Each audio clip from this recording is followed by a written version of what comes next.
আসসালামু আলাইকুম এইচএসসি 26 ব্যাচের শিক্ষার্থীরা, আজকের ভিডিওতে আমি তিনটা গুরুত্বপূর্ণ বিষয় নিয়ে আলোচনা করব। এই তিনটা বিষয় তোর মধ্যে যদি থাকে, তুই যদি চাস এইচএসসি এবং অ্যাডমিশন লাইফে ভালো করতে, তাহলে এই তিনটা বিষয় মাস্ট বি অ্যাভয়েড করতেই হবে।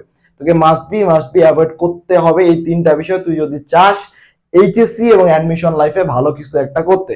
আর যদি তুই চাস যে এইচএসসি লাইফটা যা হয় হোক, গোল্লায় যাক, এনজয় হোক, বাপের অনেক টাকা পয়সা আছে, প্যারা চিল, তোর জন্য এই ভিডিওটা না। সো আস্তে করে স্কিপ করতে পারিস।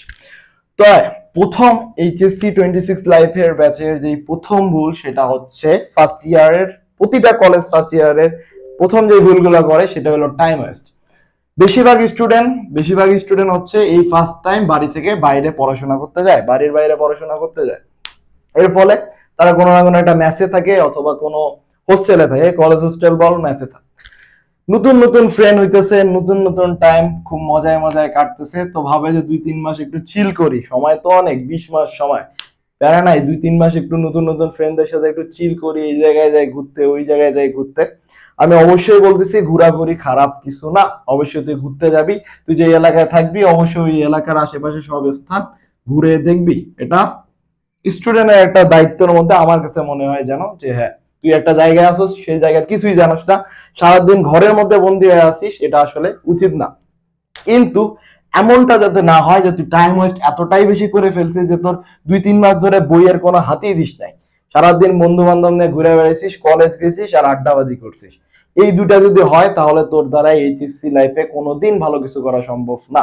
কারণ এইচএসসি এই যে মাত্র 20 মাস সময় আমরা বলি, 20 মাস সময় চোখের পলকে চলে যায়। ফার্স্ট ইয়ারেই সবকিছু পড়তে হবে, যা কিছু আছে, যত কিছু জানার সবকিছু ফার্স্ট ইয়ারেই জানতে হবে। এই যে আমরা বলি না অ্যাডমিশন টাইপে অনেক কিছু জানবি, অ্যাডমিশন টাইমেও কিন্তু খুব একটা বেশি কিছু জানা হয় না। অ্যাডমিশন টাইপে তুই আগে যা জানছিস তার উপর ডেপ নলেজ হয়। তো বেসিক যে ধারণাটা সেটা হচ্ছে ফার্স্ট ইয়ারই হয়। তো তুই যদি ফার্স্ট ইয়ারে চিল করতে চাস, সেকেন্ড ইয়ারেও মারা খাবি, অ্যাডমিশনেও মারা খাবি। কারণ সেকেন্ড ইয়ার চোখের পলকে চলে যাবে। চোখটা বন্ধ করবি, ফাইনাল চলে আসছে, চোখটা বন্ধ করবি, প্রি টেস্ট চলে আসছে, চোখ খুললি, টেস্ট চলে আসছে, তারপরের দিন এইচএসসি দেখবি, এই শেষ। তো যা করার ফার্স্ট ইয়ারে করবি, ফার্স্ট ইয়ারে কোনো টাইম ওয়েস্ট করা যাবে না। এরপর যেটা আসি, সব থেকে বেশি যে জিনিসটাতে আমরা স্ক্যামে শিকার হই, এবং ইভেন আমি নিজেও এই বিষয়টাতে স্ক্যামে শিকার হয়েছি, এটা অনলাইন বল অফলাইন বল সব জায়গায় এটা পরিলক্ষিত, ভুল টিচার সিলেকশন। এবং ভুল টিচার সিলেকশন করার পর তুই যদি ওই জায়গায় কন্টিনিউয়াস আবার ওই জায়গায় মারা দিতে থাকিস, তাহলে তোর লাইফটাও ওরা মারা দিয়ে চলে যাবে। তো আমার ক্ষেত্রে যেটা হচ্ছে, আমি 1 মাসের মতো এরকম একটা ভুল জায়গায় ছিলাম, তারপর আমি বের হয়ে আসছি। ভুল টিচার সিলেকশনের যে বিষয়টা, এক তো ওভারহাইপ টিচার কিছু থাকে, সেটা অনলাইন হোক অফলাইন হোক, যে কোনো জায়গায় দেখবে যে ওভারহাইপ কিছু জায়গা আছে, যে জায়গায় মানুষজন মনে কর সিরিয়াল পায় না, লাইন পায় না। আমার কলেজের কিছু টিচারের এমন অবস্থা ছিল যে ওদের হচ্ছে লাইন দেওয়া যায় না। তো ক্লাসরুম গুলো অনেকটা গোয়াল ঘর, ক্লাসে 50-60 জন, তো 50-60 জনের একসাথে ক্লাস নিতেছে, তুই বসছিস পিছনের সিটে, কিছু বুঝিস না, যাস আর আসিস। এমনি যদি তোর দিনকাল চলে, তাহলে ওই ওভার হাইপ নিয়ে বন্ধু বান্ধব নিয়ে যাইতেছস, আড্ডাবাজি করে আসতেছস, তাহলে ওই টিচার, আমি বলবো যে ওই টিচার থেকে দূরে থাক, ওই টিচারের টিউশনে তোর যাওয়ার কোনো দরকার নাই। আবার কিছু টিচার আছে যারা কি করে, যে 1 মাস 1.5 মাস ধরে, 1 মাস 2 মাস ধরে, 2 মাস লাগায় ভেক্টর শেষ করতে। ভেক্টরের প্রমাণ, তোর ভেক্টরে নাকি সব জানার লাগবে। সব জানতে কিন্তু 2 মাস সময় লাগে না। আমি আমার নিজের স্টুডেন্টে মাত্র 8 দিনের মধ্যে ভেক্টর শেষ করেছি, উইথ টেস্ট পেপার সহ। এরা কি করে 2 মাস ধরে ওই একই জিনিস বকতে থাকবে, একই জিনিস তোরে পড়াইতে থাকবে। এই পড়াইতে দেখা যাবে যে তোর 2 মাস সময় খায় ফেলছে, একটা অধ্যায় তোর 2 মাস সময় খায় ফেলছে। এরপর আরেকটা অধ্যায় যাবে, সেটা আরো 3 মাস ধরে পড়াবে।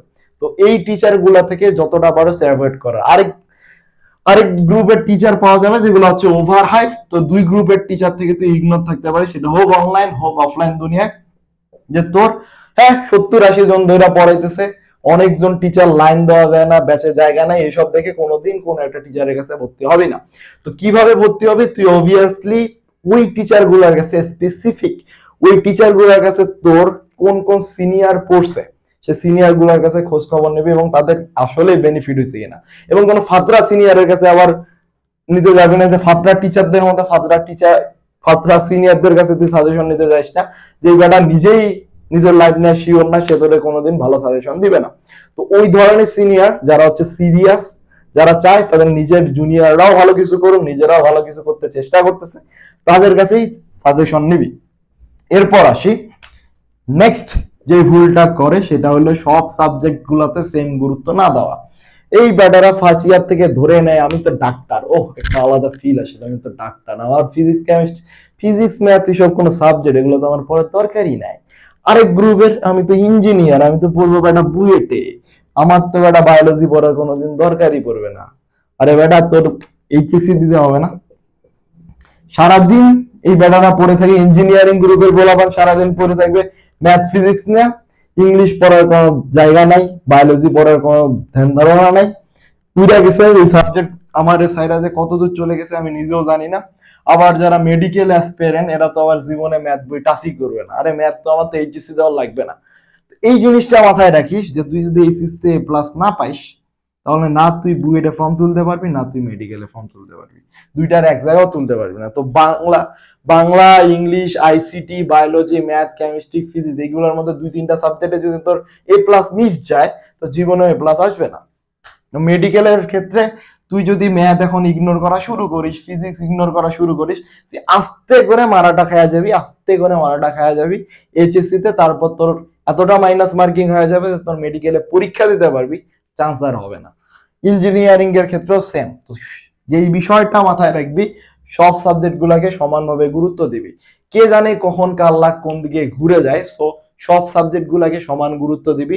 কেন তুই বাকি অপশন গুলো অফ করে দিতেছিস? তুই মানলাম তুই ইঞ্জিনিয়ারিং প্রিপারেশন, তোর বায়োলজি মুখস্থ ভালো লাগে না, তার জন্য কি তুই পড়বি না? তোর কি এইচএসসি দিতে হবে না? তোর কি অ্যাডমিশন টেস্টে অন্যগুলোতে পরীক্ষা দিবি না? তুই অন্য ভার্সিটি গুলোতে পরীক্ষা দিবি না?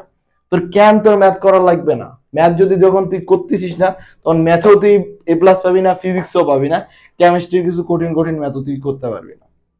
ম্যাথ হইলো তোর একটা বেসিক নলেজ বিল্ডিং এর জায়গা। সো এই ভুলগুলা করা যাবে না, এই ভুলগুলা করা যাবে না। এই তিনটা ভুল যদি তুই করে থাকিস, কন্টিনিউয়াস করতে থাকিস, তুই এইচএসসি লাইফে তো একটা মারা খাবি, অ্যাডমিশন লাইফেও যে একটা সুন্দর মতো বড় ধরনের মারা খায় চলে আসবি।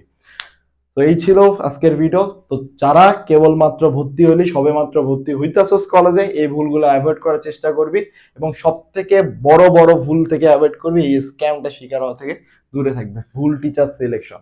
এটার জন্য তুই সিনিয়রদের গাইডলাইন নিবি, সিনিয়র যারা অলরেডি পাস করে বের হয়ে গেছে, ভালো ভালো জায়গায় গেছে, যাদের অলরেডি সিরিয়াস কিছু স্টুডেন্ট, ওদের কাছ থেকে সাজেশন নিবি। ধন্যবাদ, দেখা হচ্ছে নেক্সট ভিডিও।